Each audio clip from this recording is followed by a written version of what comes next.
Most people don't know the name George David Weiss, but they know his music. They've heard it at weddings, they've heard it in movies, they've heard it in commercials, on the radio, in restaurants, and in quiet moments when a song says what words alone cannot. He helped give the world Can't Help Falling in Love, made legendary by Elvis Presley. He co-wrote What a Wonderful World, made unforgettable by Louis Armstrong. And he was also connected to The Lion Sleeps Tonight, one of the most recognizable melodies ever recorded. But behind those songs was a man whose name stayed mostly in the background, a songwriter, arranger, and craftsman whose music became part of American memory. This is the story of George David Weiss. George David Weiss was born on April 9, 1921 in New York City. According to the Songwriters Hall of Fame, he first considered a more traditional career, such as law or accounting, but music eventually pulled him in another direction. He studied at the Juilliard School of Music, where he developed his skills in writing, arranging, and composition. That training gave Weiss something important. He was not just someone with a catchy idea. He understood how music worked. He knew how to build a song, how to arrange it, and how to make it live in the hands of a singer or orchestra. Before becoming known for pop standards, Weiss worked as an arranger for major big band leaders, including Stan Kenton, Vincent Lopez, and Johnny Richards. That big band world shaped his ear. It taught him timing, drama, melody, and how to write music that could fill a room. During the 1940s, 1950s, and 1960s, Weiss became a prolific songwriter. He worked with several collaborators, including Benny Benjamin, Hugo Peretti, Luigi Creatore, Bob Thiele, and others.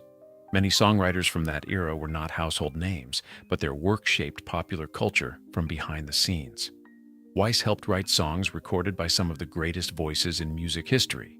His songs were connected to artists like Frank Sinatra, Elvis Presley, Louis Armstrong, Ella Fitzgerald, Nat King Cole, Perry Como, and the Ames Brothers. One of his major early standards was Lullaby of Birdland. George Shearing wrote the music, and Weiss wrote the lyrics under the pseudonym B.Y. Forster. The song became closely associated with jazz and was famously recorded by Ella Fitzgerald. Then came one of the most famous love songs ever written, Can't Help Falling in Love. The song was co-written by Weiss, Hugo Peretti, and Luigi Creatore, and it was recorded by Elvis Presley for the 1961 film Blue Hawaii. Over time, it became much more than a movie song. It became one of Elvis's signature recordings and one of the most popular wedding and romance songs of all time. NAMM's oral history page notes Weiss's role in co-writing the song for Elvis's 1961 hit film. The power of that song is its simplicity. It doesn't try too hard. It feels inevitable, like someone quietly admitting a truth they can no longer hide. Weiss was also part of the complicated story behind The Lion Sleeps Tonight. The song's deeper origin goes back to Mbubi, written and recorded by South African musician Solomon Linda in 1939. The later American version became a massive hit, credited for years to Weiss, Peretti, and Creatore. A group called the Tokens, who had a contract with RCA Victor and the two men with whom I was doing a lot of work, Hugo and Luigi. And they had done one or two records, and they were about to be discharged, the contract null and void. And they knew it. So they were trepidatious about it. And they came in one day to the office with an idea to do their last record. They knew it was the last shot. So they had heard a kind of a chant that had been recorded by the Weavers called Whim-Away. And they played this chant, you know, whim-away, whim-away, whim. And they said to Hugo and Luigi, you know, maybe we could make a song out of this some way. And somehow or other, Hugo and Luigi liked it well enough. They said, that's an idea. So they said, but we have to make it into a song.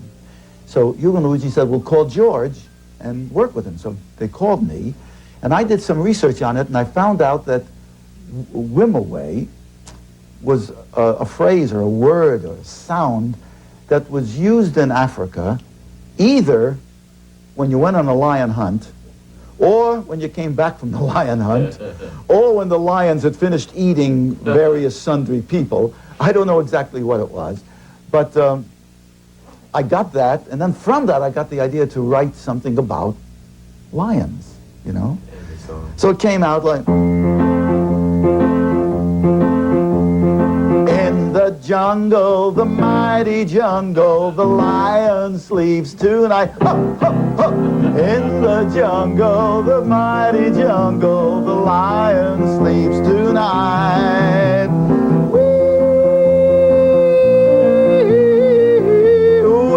My son does that a lot better than I do. A later settlement acknowledged that "The Lion Sleeps Tonight" was derived from Linda's Mbubi, recognized Solomon Linda as a co-composer, and provided for royalties to Linda's heirs.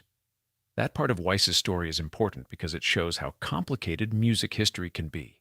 Songs travel, they change, they get adapted. And sometimes the original creators do not receive the credit they deserved until many years later. But the song most connected to George David Weiss's legacy may be "What a Wonderful World." Co-written with Bob Thiele, the song was recorded by Louis Armstrong and released in the late 1960s. Today, it feels timeless. A gentle song about trees of green, skies of blue, friends shaking hands, and babies growing into a future full of possibility. What makes the song powerful is that it was not written for a perfect world. It came during an era marked by conflict, division, and social unrest. And yet, the song chose hope. It did not deny darkness. It answered darkness with beauty. Weiss's contribution helped create one of the most beloved songs in American popular music.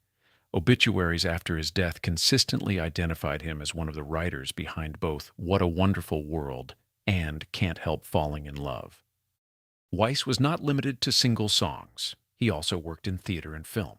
His credits included contributions to Broadway musicals, including Mr. Wonderful, which starred Sammy Davis Jr., and other stage projects.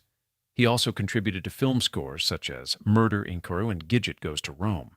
In 1984, George David Weiss was inducted into the Songwriters Hall of Fame, a recognition of his influence on American music. He also served as president of the Songwriters Guild of America from 1982 to 2000, representing and advocating for songwriters whose names often appear in small print, but whose work carries entire generations of memory. George David Weiss died on August 23, 2010, at his home in Oldwick, New Jersey. He was 89 years old. His wife Claire said he died of natural causes. He was not always the singer in the spotlight. He was not the face on the album cover, but he helped write the words and melodies that millions of people carried through their lives. At weddings, people heard Elvis sing "Can't Help Falling in Love." In moments of hope, they heard Louis Armstrong sing "What a Wonderful World." In jazz clubs, they heard "Lullaby of Birdland." And across generations, his music kept finding new life. George David Weiss reminds us that sometimes the most powerful people in music are not always the ones standing center stage. Sometimes they're sitting at a piano, writing a line, shaping a melody, and creating something that outlives them. His name may not be as famous as Elvis Presley or Louis Armstrong, but his songs are, and that may be the greatest legacy any songwriter can leave behind.